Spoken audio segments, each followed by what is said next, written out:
तो आपने घर से मात्र 1500 रुपया लेकर के आप घर से निकले थे। स्टेशन चौक पे मैं पेपर बेचता था। मैं एक रिलेशनशिप में था उस टाइम। अरे पप्पू का बेटा नाचता है कभी इधर कभी उधर, ऐसा करता है।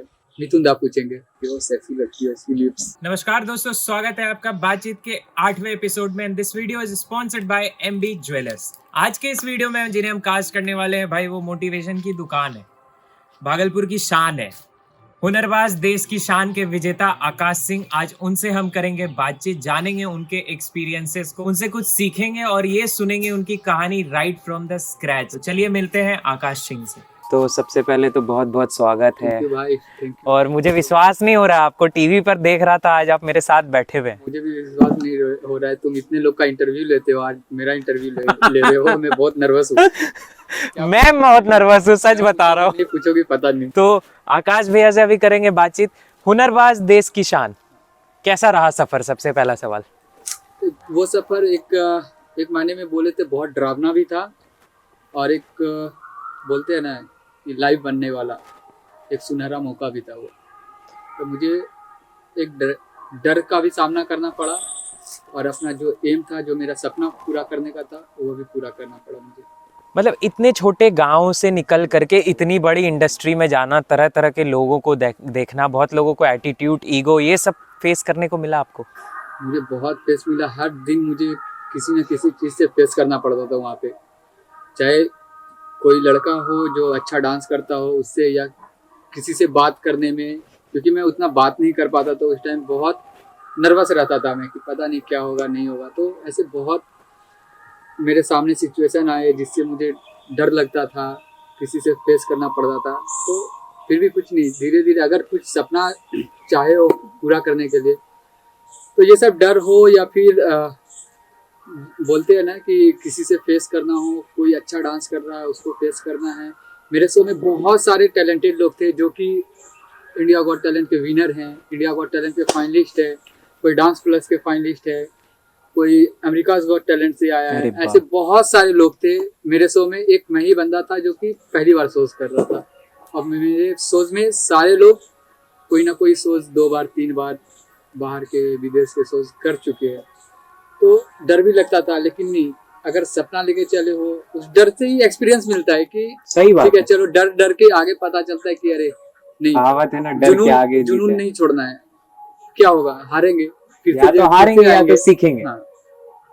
तो ऐसा कर करके मैंने बहुत एक्सपीरियंस जुटाया अपने पास, और बहुत मेहनत किया मैं, और आज आपके सामने हूँ और आप मेरा इंटरव्यू ले रहे हो। मैं आपके सामने हूँ और मैं आपका इंटरव्यू ले पा रहा हूँ। डांस आपका बचपन से पैशन रहा है? नहीं, मैं बचपन से नहीं करते आया हूँ। मैं जब गांव में रहता था, तो मैं 10th क्लास के बाद मैं शहर में शिफ्ट हुआ, भागलपुर। मेरा गांव है भागलपुर से कुछ दूर में, जमसी। तो फिर वहाँ से शिफ्ट हुआ मैं भागलपुर में। तो फिर ऐसा अपने गांव में सरस्वती पूजा होता है, भागलपुर में कैसा? तो भागलपुर में तो हर जगह होता है। जैसे मुंबई में गणेश पूजा होता है, वैसे यहाँ सरस्वती पूजा होता है। तो सरस्वती पूजा में लोग ना, सब लोग डांस करते हैं, बहुत सारे। मुझे पता भी नहीं था कि डांस होता है क्या, डांस सीखा भी जाता है क्या, ऐसा। तो मेरे नानी घर है वहाँ पे, तो नानी घर के बाजू में सबको मामा मामा बोलना पड़ता है। जैसे तुम बताए कि घर के बाजू में उनको अंकल बोलना पड़ता है, वैसे एक थे, तो उनको मैं मामा बोलता था, और वो भी डांस करते थे। तो जब हम लोग सरस्वती पूजा में बैठे तो देखते थे लोग डांस कर रहे हैं, 2-3 लड़की लोग डांस कर रहे हैं, लड़के लोग डांस कर रहे हैं। तो मैं बोला यार, डांस इतना अच्छा कैसे कर लेते हैं? तो फिर मैं उनसे बात किया, फिर मैं बोला कि मैं भी सीखूंगा। फिर मैं उनके पास सीखना चालू किया। 2 से 3 महीना सीखाऊंगा मैं। मुझे इंटरेस्ट नहीं आया वो डांस में, जो वो डांस करते थे। नॉर्मल डांस होगा वो, क्लासिकल या कंटेम्प्रेरी? नहीं आया मुझे इंटरेस्ट। तो मैं बोला नहीं, मुझे कुछ अलग करना है, दूसरा चीज़ करूंगा मैं। फिर मैं बीवॉइंग करने लगा। फिर बीवॉइंग करने के बाद मैं बोला नहीं, ये भी नहीं करूंगा, वो भी छोड़ दिया। फिर मैं आया कि कंटेम्प्रेरी करूंगा। तो कंटेम्प्रेरी करने लगा मैं, करते करते बहुत अच्छा करने लगा मैं कंटेम्प्रेरी में। फिर मैं बोला यार, डांस में तो बहुत भीड़ है, कुछ अलग करना पड़ेगा तो अलग नाम होगा। पॉइंट। क्योंकि 10 लोग कंटेम्प्रेरी वाले हैं इंडस्ट्री में, 100 लोग हैं, लेकिन अगर एरियल में करूँगा तो एरियल वाले कोई नहीं है। पोल में, एरियल में भी अभी जो मैं सिल्क कपड़े पे करता हूँ उसके भी बहुत सारे लोग हैं, लेकिन जो मैं पोल करता हूँ वो कोई नहीं करता है। तो कुछ नया दिखाया तो मैं जीता, और अपना नाम बनाया कि कोई भी बोलेगा ना, कोई भी रियलिटी शो आएगा कि पोल डांस हो रहा है रियलिटी शो में, उसका कोरियोग्राफ कौन करेगा? तो सबके माइंड में एक ही बंदा आएगा कि आकाश सिंह करेगा। वो एक्ट करता है, उसको बुलाओ। और बुलाते भी है। अभी मैं झलक दिखला जा 100 आया था, उसका भी कोरियोग्राफी किया, कर रहा हूँ। तो मतलब मैंने आज सुना है और पढ़ा है कि आप घर से जो है मतलब छोटे गांव में रहते हैं, तो ऑब्वियसली लोग के पास उतने पैसे नहीं होते हैं। तो आप जब मुंबई का सफ़र शुरू कर रहे थे तो आपने घर से मात्र 1500 रुपया लेकर के आप घर से निकले थे। तो ये क्या स्टोरी है 1500 रुपया की? एक्चुअली मैं सबसे पहले तो मैं ये बताऊंगा, मेरे पापा वो ड्राइवर है, तो और मेरे घर का स्थिति ऐसा है, वो था नहीं। ड्राइवर आदमी कितना 5000 7000 भागलपुर की जगह में इतना ही कमा सकते हैं। और मैं एक नया बाजार में रेंट पे रहता था, छोटा सा घर था, एक ही रूम में खाना भी बनता था। उधर हम लोग 4 लोग सोते भी थे, मैं, मम्मी, पापा और भाई। तो इतना होता नहीं था कि पापा मुझे डांस के लिए पैसा दे। अगर वो मुझे पैसा देंगे डांस के लिए तो फिर वो मैं अपने घर पे खाना कैसे खाऊंगा, मेरी मम्मी कैसे खाएगी, मेरी मम्मी कपड़ा कहाँ से पहनेगी, पापा कहाँ से पहनेंगे। तो इतना वो नहीं हो पाता था कि मुझे पैसे भी दे और खाना भी खिलाए। तो मैं हमेशा से चाहा कि मैं खुद से करूँ अपना। तो मैं एक छोटा से ही 10th क्लास से जब से भागलपुर शिफ्ट हुआ, मैं कुछ ना कुछ छोटा मोटा काम करता रहा।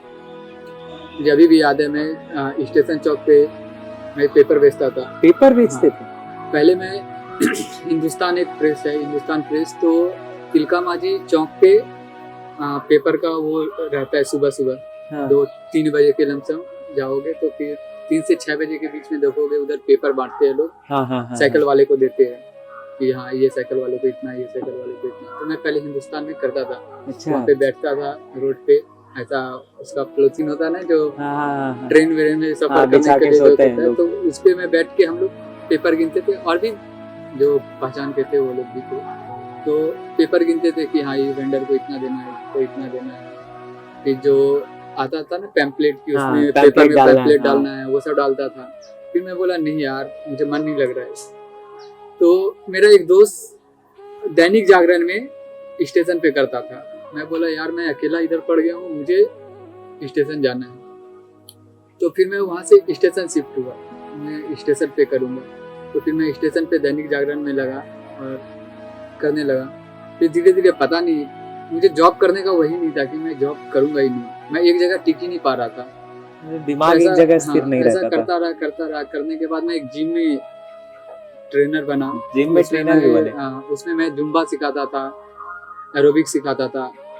वो वीक में 1 या 2 दिन होता था ऐसा, तो इतना मिलता नहीं था पैसा, थोड़ा बहुत पैसा मिलता था। तो ये सब करते करते मैं जिम में करने लगा, ताकि मेरे घर से मैं कुछ मांग ना सकूं अपने मम्मी पापा से। जो भी करूं मैं खुद से करूं, खुद से ही अपना मेंटेनेंस सब कुछ पूरा करूं। उसके बाद मैं जिम में काम करते करते मैं 2018 में एक शोज आया था इंडिया गॉट टैलेंट। तो इंडिया गॉट टैलेंट के लिए मैं ऑडिशन दिया और मैं ऑडिशन सेलेक्ट हो गया था। और जिस दिन ऑडिशन था उसके एक दिन पहले मुझे कॉल आया कि आकाश आप सेलेक्ट हो, आप कोलकाता आओ ऑडिशन के लिए, लास्ट राउंड के लिए। तो मैं प्रैक्टिस करता था यूनिवर्सिटी में पेड़ था। हाँ, सुनने में आया कि आप एरियल एक्ट वगैरह जो है पेड़ में कपड़ा बांध करके करते थे। तो मैं, क्योंकि एरियल एक्ट जो होता है उसके लिए हाइट चाहिए होता है, तो ऐसा पॉसिबल नहीं है कि कहीं पे उतना हाइट चाहिए। तो पेड़ मेरे लिए भगवान है। आज भी मैं पेड़ पे ही करता हूँ। तो अच्छा। पेड़ पे करता था यूनिवर्सिटी में। तो वहाँ पे करने के बाद मैं ऐसे ही वीडियो भेजा, ऑडिशन हुआ, सेलेक्ट हो गया मैं। और मुझे याद है उस टाइम शायद 15 अगस्त या 17 अगस्त इसके बीच में कुछ हम लोग के इधर फंक्शन होता है, विषहरी पूजा। हाँ। भागलपुर में। हाँ। तो हम लोग के मोहल्ले में होता था, नया बाजार पोदा टोली है उधर। तो उधर मेरे बहुत सारे दोस्त है। मुझे जितना नया बाजार में नहीं जानता था उतना उस गली में मुझे लोग जानता था, क्योंकि मैं नया बाजार में अपनी गली में कुछ नहीं करता था। शर्म आती थी क्या ऐसे लोगों के बीच में डांस करने में? तो जब मैं सेलेक्ट हुआ तो मेरे पास पैसा नहीं था। तो मैं बोला कि अरे यार अभी मैं कैसे जाऊँ। तो हम लोग चंदा उठाते थे विषहरी पूजा का, कि इससे इतना ये लेना है। गोदी भर में लोग आते थे, दलिया भर में आते थे लोग, पैसा दे के जाते थे। तो हम लोग लिखने वाला थे कि ये लोग इतना पैसा दिया, ये लोग इतना पैसा दिया। तो ऐसा होता था कि अगर 100 रुपया दिया तो हम लोग 80 रुपया लिख देते थे, कोई 200 दिया तो उसका 150 लिख देते थे। ऐसे लिख के हम लोग पैसा जुटा लेते थे। तो पैसा जो जुटाता था उसमें एक मेरा दोस्त था, वो हेड रहता था। अच्छा। कि पैसा उसके पास रहेगा और रात को चलेगा पार्टी। अच्छा। तो ये सब होने के बाद मुझे जब कॉल आया तो मैं बोला अरे यार मुझे अभी ही निकलना है, रात को ट्रेन है और सुबह मुझे पहुंचना है। तो वो लोग बोले थे आकाश आप आज ही निकलो और सुबह तक पहुंच जाओ, मैं आपका देखता हूँ यहाँ पे कुछ कर दूंगा कि आप थोड़ा लेट से भी आके ऑडिशन दे दो। तो मैं बोला ठीक है मैम, मैं पहुंच जाऊंगा। तो मेरे पास पैसा नहीं था उस टाइम, कैसे जाऊँ मैं कोलकाता एट ए टाइम। तो उस दोस्त ने मुझे पैसा दिया कि जा कोलकाता। पैसा लेके मैं कोलकाता गया। कोलकाता में अभी मैं होटल में रुका भी नहीं, इतना पैसा नहीं था कि मैं सही बात में है। रुकूंगा मैं। तो डायरेक्ट गया मैं वहाँ ऑडिशन पे जाके मैं सो गया और मैं सुबह ही पहुंच गया था 6 बजे के आसपास। तो जब वहाँ पहुंचा तो पहुंचने के बाद मैं बोला पहले मैं सोऊंगा, ऑडिशन बाद में दूंगा, क्योंकि वो लोग बोले थे कि आप लेट से भी आओगे ना तो आपका ऑडिशन मैं लेट से करा दूंगा, टेंशन नहीं लेना। तो मैं बोला अरे यार थोड़ा सो जाता हूँ। तो उधर ही बहुत बड़ा लाइन लगता है ऑडिशन में, बहुत बड़ी लाइन होती है, 1 किलोमीटर की लाइन लगती है। तो वो लाइन में मैं नहीं रह के मैं सो गया। क्योंकि मेरे पास नंबर था, वो बोले थे कि आप कर दूंगा मैं। तो फिर मैं ऑडिशन दिया, वहाँ पे ऑडिशन देते देते सेलेक्ट होता गया मैं। 3-4 राउंड मेरा ऑडिशन हुआ कोलकाता में। ऑडिशन होने के बाद सेलेक्ट हुआ, स्टोरी सारे कुछ ये सब हुआ। उसके बाद फिर वो लोग बोले कि आपको कॉल आएगा मुंबई के लिए, आप सेलेक्ट हो। फिर मैं किधर जाऊं, क्योंकि इधर लेट हो गया और मुझे ट्रेन भी पकड़ना था, तो ट्रेन नहीं मिला। तो एक दोस्त ही रहता था मेरा कोलकाता में, उस टाइम लोग जॉब करता था। तो मैं उसके पास चला गया कि भाई आज भर रहने दे, क्योंकि 12 बज गया था, मेरा तबीयत बहुत खराब हो गया था, सर वर दुख गया था। अभी भी ऐसा होता है, भूखे प्यासे रहोगे ना तो सर वर पेट में ऐसे दर्द हो पेट जाता है। दर्द सर दर्द होने लगता है। तो ऐसा हो गया था मेरा। तो मैं दोस्त के पास गया, वहाँ पे सोया और दूसरे दिन रात को फिर ट्रेन पकड़ के मैं भागलपुर आया। फिर 3-4 दिन बाद मुझे कॉल आया कि आप मुंबई के लिए सेलेक्ट हो, मुंबई ऑडिशन के लिए आपको आना पड़ेगा। तो उन लोग ने मुझे टिकट दिया, क्योंकि टिकट बनाने में भी पैसा लग जाता है। तो मैं बोला अरे अभी तो टिकट मिल गया, होटल भी वो लोग देगा ही। तो घर से 1500 रुपये 1700 रुपये ऐसे लेके मैं निकला। तो निकलने के बाद फिर वहाँ जाने के बाद रियलिटी शो में ऐसा होता है ना कि मतलब आपसे जो अच्छा करने वाला है ना उसको पहले ले लेंगे, लेकिन आपको नहीं लेंगे। सही बात तो है। वो लोग मुझे कांटेक्ट नहीं किए, हाँ बुला के कांटेक्ट नहीं किया। हाँ, जिसका जिक्र आपने इस हुनरबाज के ऑडिशन में भी किया है कि वो कलर्स चैनल ही था और कलर्स चैनल पे ही मैं जीता। अरे उस टाइम कलर्स चैनल ही मुझे निकाला था, कांटेक्ट नहीं किया और फिर से मैं दोबारा कलर्स पे ही आके जीत के आया। बहुत बड़ी तो बात। ऐसा हुआ, मैं बोला कि अभी मैं भागलपुर तो जाऊंगा नहीं, क्योंकि मैं सबको बोल के आया था भाई टीवी पे जा रहा हूँ, भाई टीवी पे आऊंगा, ऐसा ऐसा करके। इधर कुछ स्कोप भी नहीं था। तो फिर मैं बोला कि नहीं अभी इधर ही रहता हूँ और उधर ही रहना चालू किया। और आप लोग को पता ही है मैं कैसे कहाँ रहा हूँ, सब कुछ अभी बताऊंगा तो बहुत बड़ा हो जाएगा ये। कुछ छिपा हुआ नहीं है लोगों से कि क्या संघर्ष आपने देखा है और किस संघर्ष से आप उठ कर के आए, ये काबिले तारीफ है। तो ये 1500 की स्टोरी थी कि वही 1500 से आप आज 15 लाख रुपया बना चुके हो इस शो से। ये कम बड़ी बात नहीं है। तो मतलब मुंबई में जब आपने हुनरबाज के लिए ट्राई किया, तो हुनरबाज के लिए ट्राई करते समय डर लगा कि वापस ऐसा दोबारा नहीं हो? हाँ, जब मैं ऑडिशन पे गया ना हाँ। तो मुझे बहुत फट रही थी मेरी। आप लोग देखते हो कि कितना रो रहा था। एक्ट करने से पहले मैं रो रहा था, एक्ट करने के बाद तो छोड़ दो, एक्ट करने के बाद ही रो रहा था। और एक्ट करने के बाद मैं इसलिए रो रहा था कि वो मेरी खुशी की आंसू थी। मैं नीचे उतरा और पीछे देखता हूँ तो मुझे 99 मार्क्स मिला है। तो सब खड़े होकर के जो ताली बजाते थे आपके लिए। और मैं जाने से पहले कि ऑडिशन में दूंगा, अभी सेलेक्ट होऊंगा, उससे पहले मैं रो रहा था कि फिर से मेरे साथ ऐसा ना हो जाए, क्योंकि बहुत मैं डरा हुआ था। क्योंकि जज भी 2-3 लोग को अनसेलेक्ट कर चुके थे उस टाइम। और जज लोग होता है ना, बड़े लोग रहेंगे तो अभी कोई भी रहेगा, अगर आप रेस्टोरेंट में बैठो, अगर पानी लाने में लेट हो जाएगा तो थोड़ा सा भड़क जाता है, पानी लेके आना, क्या है ये सीन है। तो जज लोग के पास बहुत इतना टाइम नहीं होता है। तो वो लोग इतने बड़े बड़े लोग हैं, तो वो लोग बोले थे कि जल्दी जल्दी कंटेस्टेंट बुलाते जाओ, तो थोड़ा लेट हो जाता है। प्रॉप बहुत बड़ा प्रॉप बनता है, तो मेरा प्रॉप बहुत बड़ा था, तो उसमें लेट हो जाता है, लोग उठा के अंदर लेके जाना प्रॉप ये सब। तो जज लोग भड़क गए थे और उससे पहले 3 लोग को अनसेलेक्ट कर चुके थे। और मुझे बोलने लगा लोग कि अच्छे से करना पड़ेगा तुझे, क्योंकि 3 लोग अनसेलेक्ट हो चुका है और जज भड़का हुआ है, अभी तेरा बारी है। और मैं तो बहुत रोने लगा था कि अरे क्या होगा, अभी इतना मेहनत किया मैं, ये सब पूरा पैर वैर फाड़ फूड़ के मैं मेहनत किया हूँ इतना। 1 सप्ताह से वहाँ पे शो पे रह के मैं रिहर्सल किया और 6ठे दिन मेरा ऑडिशन है, ऐसा करके मैं कराया। बट बोलते हैं ना, अगर सच्ची मेहनत करोगे ना तो कितना भी डर रहे, नर्वस रहो, सही करोगे। मुझे भारती दी एक ही बात बोली थी, लाइक कि नर्वस अगर होते हो ना, तो नर्वस होना एक बहुत ही बड़ी बात है। अगर आप नर्वस हो गए ना, तो बहुत अच्छे से आप डांस करोगे, या बहुत अच्छा आपका जो भी एग्जाम हो या जो भी हो, बहुत अच्छे से जाएगा। परिनिधि मैम से मतलब आपका कनेक्शन बहुत अच्छा है, वो आपको भाई मानती है, शोज में भी हमने उन्हें देखा है बोलते हुए कि आपका मेकओवर भी उन्होंने किया है, बहुत बार चेंजेस बहुत लाया है, तो वो क्या स्टोरीज है, कैसे कनेक्ट बना उनसे? एक्चुअली मेरा जो भी ऐसा होता है ना, लाइक कि कौन जज आपसे बात करेंगे, कौन जज इससे बात करेगा, कौन जज इससे बात करेगा, ये सब रहता है कि आप ऑडिशन दोगे तो मिथुन दा आपसे बात करेंगे, और मिथुन दा ये चीज आपसे पूछेंगे, करण जौहर ये चीज पूछेंगे आपसे, परिणीति मैम ये चीज पूछेंगे, या फिर परिणीति मैम नहीं पूछेगी, करण जौहर नहीं पूछेंगे, वो सिर्फ मार्क्स देंगे और थैंक यू जो भी बोलना है वो बोल देंगे, और सारा कुछ आपसे मिथुन दा पूछेंगे। तो ये था मेरा कि मिथुन दा मेरे से पूछने वाले थे सारा कुछ, लेकिन पता नहीं उनके अंदर क्या है, परिणीति मैम के अंदर मिथुन दा कुछ नहीं पूछ पाए उतना कुछ, और सारा मतलब बोलते हैं ना कि उनको मेरे अंदर कुछ तो लगा होगा, एक सच्चाई लगी होगी या जो भी है, तो वो मेरे इधर कनेक्ट हो गए और मैं भी उनके साथ कनेक्ट हो गया, और आज बहुत अच्छा रिलेशन है उनके साथ, और बहुत दुआ करती थी मेरे लिए कि शायद मैं जीत जाऊँ, मैं अच्छा करते रहूँ। हर एपिसोड में वो मुझे विश करती थी कि अच्छे से कर, अच्छे से मेहनत करो और आगे लेके जाओ, मम्मी पापा का सपना पूरा करो। और मैं जीता भी, जो भी पैसा जीता हूँ, तो परिणीति में मुझे एक ही बात बोली कि ये पैसा तेरा नहीं है, ये पैसा तेरे मम्मी पापा का। तो मैं जो भी कमाऊंगा ये सिर्फ विनर प्राइज, ये सिर्फ मेरे मम्मी पापा के लिए नहीं है। मैं जो भी जीता हूँ आज, सारा पैसा या फिर जो भी कमा रहा हूँ, वो सारा पैसा मेरा मम्मी या पापा के लिए। मैं कुछ यूज नहीं करता, मैं कुछ नहीं लिया आज तक लाइफ में। आज के यूथ को आप क्या एडवाइस देना चाहेंगे जो अपने करियर में स्ट्रगल कर रहा है? मैं जितने भी लोग हैं, मैं आपको भी बोलना चाहूँगा कि आप जो ये इंटरव्यू लेते हो लोगों का, तो कभी ना एक ऐसा समय आता है कि आपको लगेगा कि यार कुछ नहीं हो रहा है इससे, झूठ का मैं टाइम वेस्ट कर रहा हूँ, इससे कुछ हो नहीं रहा है, पैसा नहीं आ रहे हैं, अभी कौन लोग को पकड़ूं, किससे मैं इंटरव्यू करूं।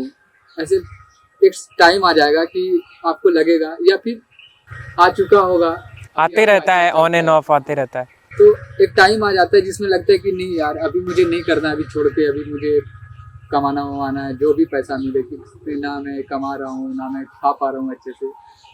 तो उस समय वो ना एक भगवान की एक परीक्षा होती है, भगवान आपको देखते हैं कि आखिर देखते ये झेल पाता है कि नहीं, झेल पाता है कि नहीं। अगर उस दौर को आप झेल लिए तो आप बहुत आगे तक जाओगे। सही बात है।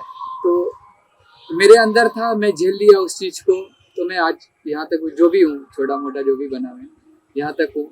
बहुत सारे लोग नहीं झेल पाते हैं, ऐसे बहुत सारे लोग हैं जो कि मुंबई आए भागलपुर से मेरे पास। मेरा तो कोई हेल्प नहीं करने वाला था, एक सर थे जो मेरा हेल्प किया, आप लोग को पता होगा, मैं सर को लेकर भी आया था भागलपुर, क्योंकि मैं उनको वादा किया था। ऐसे बहुत सारे लोग मुंबई आते हैं भागलपुर से या बिहार से भी, लोग मुझे कांटेक्ट करते हैं कि सर मेरा हेल्प कर दो, ये कर दो, तो मैं लोगों का हेल्प करता हूँ, लेकिन उनके अंदर वो नहीं रहता झेलने वाला कि मैं इस चीज़ को झेल पाऊँ। एक दिन का खाना नहीं मिला तो मैं, अरे यार खाना नहीं मिल रहा है, मुझे घर जाना है, ये सब नहीं झेल पाते लोग, तो चले जाते हैं छोड़ के। अगर उस चीज़ को आप झेल लोगे तो आज खाना नहीं मिला, मुंबई में कोई भूखा नहीं रहता है। मैं तो एक ही चीज़ कहूँगा, कोई भी आदमी चले जाएगा ना, वो भूखा नहीं रहेगा, क्योंकि वहाँ पे इतना काम है। आप एक दिन नहीं खाओगे, 2 दिन नहीं खाओगे, तीसरे दिन आपको खाना जरूर मिलेगा। नहीं मिलेगा सर, कुछ काम नहीं मिले, अगर लैपटॉप चला रहे हो, अगर नहीं मिल रहा है वो लैपटॉप चलाने का काम, बोरी उठा सकता हूँ मैं।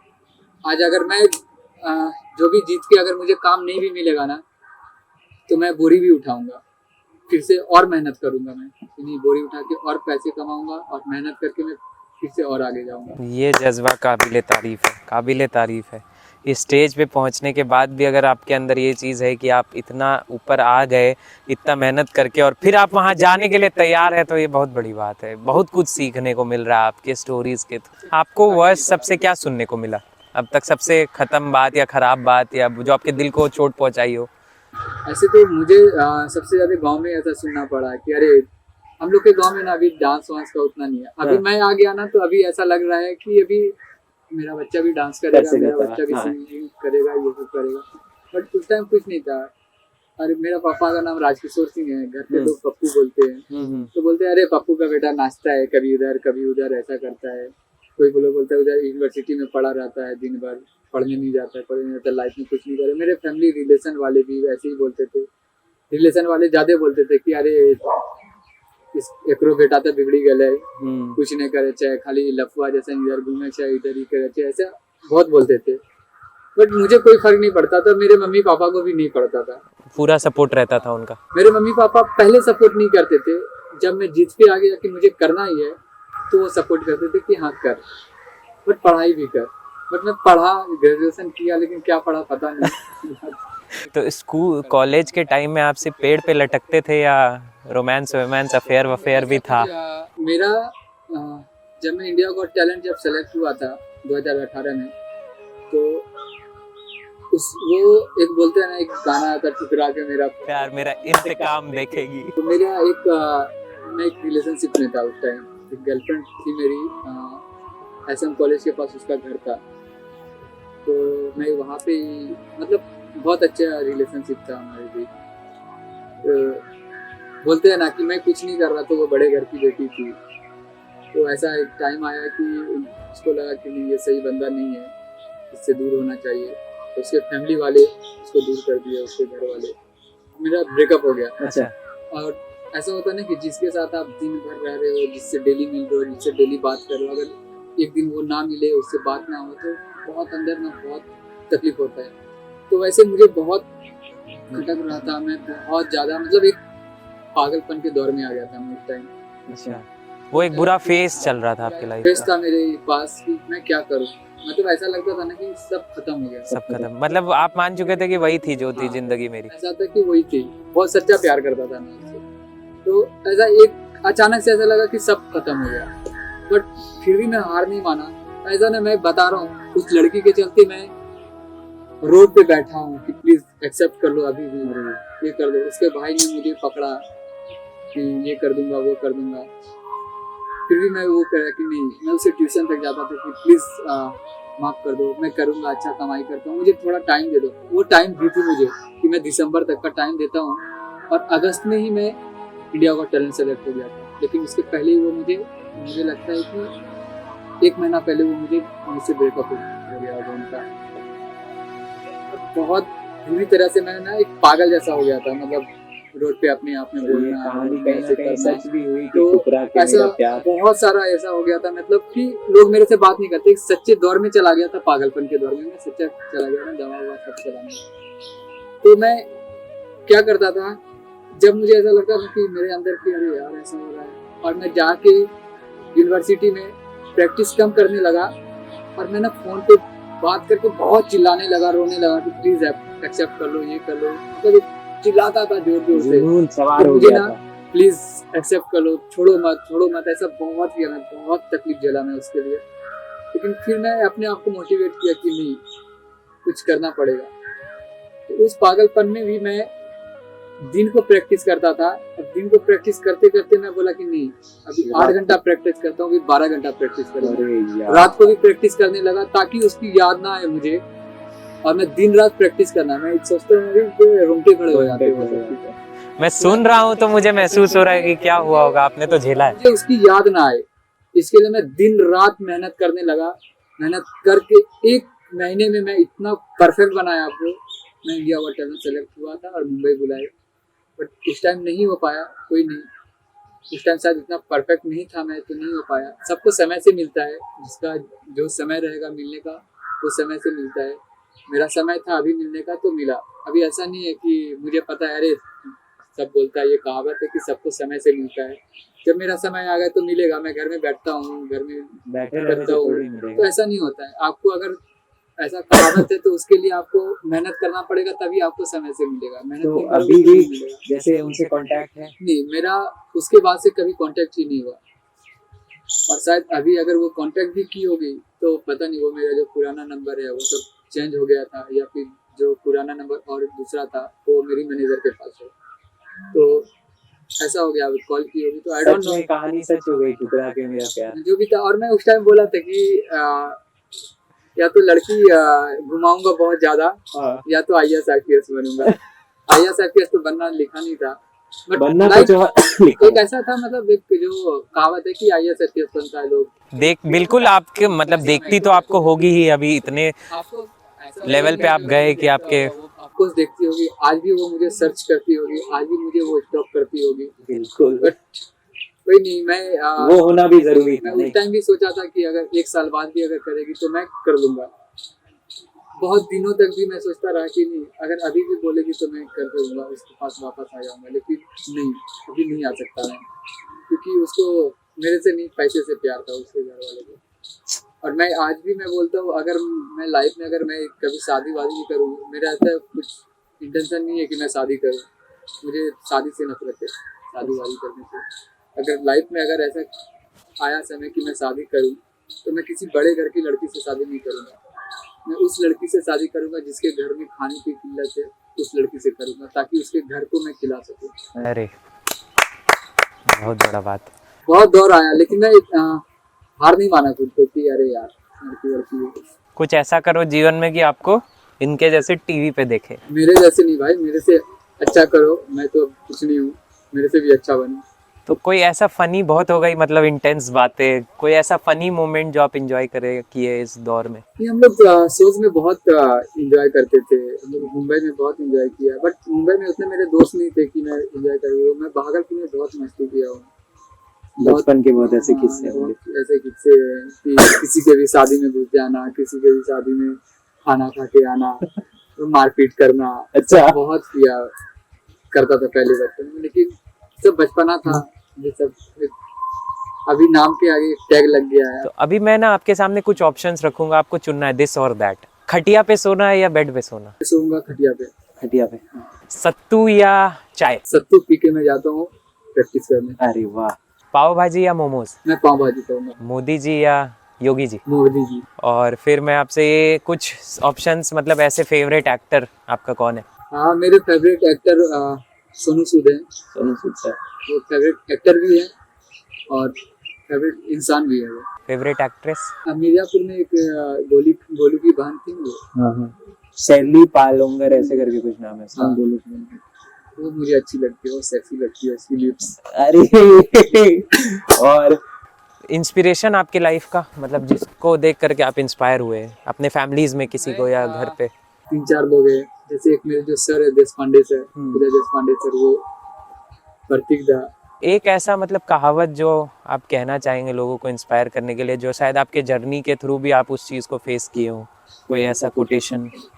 देखो, मैं डेली फेस करता था और आज भी करता हूँ मैं डेली फेस, किसी न किसी चीज के लिए। सब लोग किसी न किसी चीज के लिए फेस करते हैं, बट आपको ये है कि आपको घबराना नहीं है उस चीज से। फेस करो, करते रहो, आगे सब सही होगा। मुझे डेली ऐसा लगता था कि अरे यार अभी मैं घर चले जाता हूँ, कल चले जाऊंगा घर, आज भर मैं प्रैक्टिस कर लेता हूँ, कल मैं घर चले जाऊंगा। टिकट खोजता था कि कौन सा टिकट मिलेगा, कौन सा ट्रेन है, ऐसा, लेकिन पता नहीं कल मेरा कभी नहीं हुआ। और ऐसा कर करके मैं आज तक मुंबई में हूँ। वो कल नहीं हुआ इसीलिए आज आपका है। तो मैं यहाँ तक हूँ। अगर मुंबई नहीं रहता तो शायद मैं नहीं कोई नहीं पहचान रहा होता। आप भी जैसे यहाँ पे लोग काम कर रहे हैं वैसे काम करके यहीं सीमित रह जाता जिंदगी। यहाँ पे रहता तो मुझे घर का ताना सुनना पड़ता कि बैठ के सिर्फ क्या हो, सबके घर पे बोलते हैं, सबके घर पे मम्मी पापा बोलेंगे कि क्या होटल है, बैठ के खाता है, ये कमाता है, नहीं है कुछ भी। क्योंकि मम्मी पापा अभी आपको बचपन से पोस पाल कितना बड़ा किए हैं, तो आगे उनका भी सपना है कि जब वो बूढ़े हो तो उनके ऊपर ऐसा कोई नौबत ना आए ताकि वो खाने के लिए तरसे। उस टाइम तो वो कमा नहीं रहे होंगे, और मैं पता है कि ये मैं मेहनत करके मैं कमाता हूँ, फिजूल खर्चा नहीं करते आप। हाँ, मैं 20 फीट ऊपर डांस करता हूँ, ये करता हूँ, मैं गिर गया, कुछ हो कितनी गया, बार आपकी दांतें भी टूटी है शो पे? मेरे दांत भी टूटा, लेकिन सपना पूरा करना था, जुनून था अंदर। उस टाइम मुझे दर्द भी नहीं हुआ यार मेरा दांत टूट गया, मुझे दर्द हो गया, ये भी नहीं हुआ मुझे, बिल्कुल भी दर्द नहीं हुआ मुझे। एक जुनून जब इंसान पे सवार होता है ना, करना है। डॉक्टर ने बोला 8 घंटे रेस्ट करना पड़ेगा, आज टूटा है, इसी टाइम मेरा दांत टूटा था, और कल सुबह मेरा शो था और टेक्निकल पे मेरा टूटा था। सब कैमरे वैमरे सबके सामने, सारे चैनल वाले लोग आए थे। सिर्फ जज नहीं, जज सिर्फ शूट के दिन आते हैं। टेक्निकल लाइक कि हमें कैसे शूट करना है, कैमरा कहाँ रहेगा, लाइट कौन सा लाइट आएगा। अगर मैं यहाँ खड़ा हूँ, आज मैं टेक्निकल पे यहाँ खड़ा हूँ और कल मैं यहाँ पे खड़ा नहीं होकर मैं कल यहाँ पे डांस कर दिया, 2 इंच आगे डांस कर दिया, तो फिर आप नहीं दिखोगे टीवी पे, आप लाइन इंच घर का फासला तो ऐसा रहता है। वो टेक्निकल होता है। हम लोग 6 दिन प्रैक्टिस करते हैं, रिहर्सल करते हैं, सेट पे एक दिन शूट होता है। वो लोग भी एक दिन आते हैं, टेक्निकल होता है, किसका कॉस्ट्यूम कैसा रहेगा, कौन सा कॉस्ट्यूम पे कपड़ा अच्छा कैमरे में अच्छा दिखेगा, तो ये सब टेक्निकल होता है। ये बहुत बड़ा बात है और सही बता रहे हैं हम। बहुत लोगों के लिए आप इंस्पिरेशन है। जब लोग इस जर्नी को सुनेंगे हमारे माध्यम से, बहुत लोग इंस्पायर होंगे। आप बहुत यूथ को इंस्पायर कर रहे हैं और काफ़ी अच्छा लगा आपसे बात करके। मतलब मैं तो पर्सनली आपके स्टोरी का फ़ैन हो गया हूँ और मैं मतलब इस एपिसोड के अलावा भी मैं अब आपसे तंग करूंगा, आपको पूछूंगा कि ये सिचुएशन में कैसे डील किया आपने, मैं क्या करूं ताकि मैं आपके स्टोरी से सीखूं। मैं सब लोग को भी ये बोलना चाहता हूँ, कभी भी आपको लगे कि आप ना लाइफ से पीछे हट रहे हो तो एक बार मुझे बताओ, मैं मोटिवेट करूंगा आपको, मैं आपको बताऊंगा क्या करना है। मैं सजेस्ट कर सकता हूँ, करना आपका है। मैं बस आपको मोटिवेट कर सकता हूँ। बहुत अच्छा लगा आकाश भाई आपसे बात करके और अच्छा लगा। हमेशा हम लोग इसी तरह लोगों को मोटिवेट करें। अफकोर्स भाई, तो आपको ये करना है कि वीडियो अगर पसंद आया हो, यार वीडियो बिल्कुल पसंद आना चाहिए आप लोग को, क्योंकि मैं भागलपुर की शान है ये, भागलपुर की शान। इनकी स्टोरीज इतनी इंस्पायरिंग थी। जो भी मेरा स्टोरी था मैं आप लोग को शेयर किया, शायद थोड़ा बहुत आप लोग मोटिवेट हो जाओ। और मैं तो कुछ भी नहीं हूँ, मेरे से अच्छा बनो और अपने भागलपुर का, अपने घर का। सबसे पहले तो लोग अपना नाम करते हैं या अपने घर वाले का। मैं ये नहीं सोचा था कि मैं भागलपुर का नाम रोशन करूंगा, बिहार का नाम रोशन करूंगा, इंडिया का नाम रोशन करूंगा। मैं पहले ये सोचा था कि मैं अपने माँ बाप का नाम रोशन करूंगा। आप करोगे खुद, आप जहाँ से हो वहाँ का नाम रोशन हो ही जाएगा। तो नाम रोशन करो और प्लीज भाई का वीडियो देखो, ये वीडियो देखो, लाइक कमेंट शेयर सब कुछ कर दो, सब लोग देखें। जो भी थोड़ा बहुत मोटिवेट होना चाहते हैं तो वो इस वीडियो से मोटिवेट हो जाए।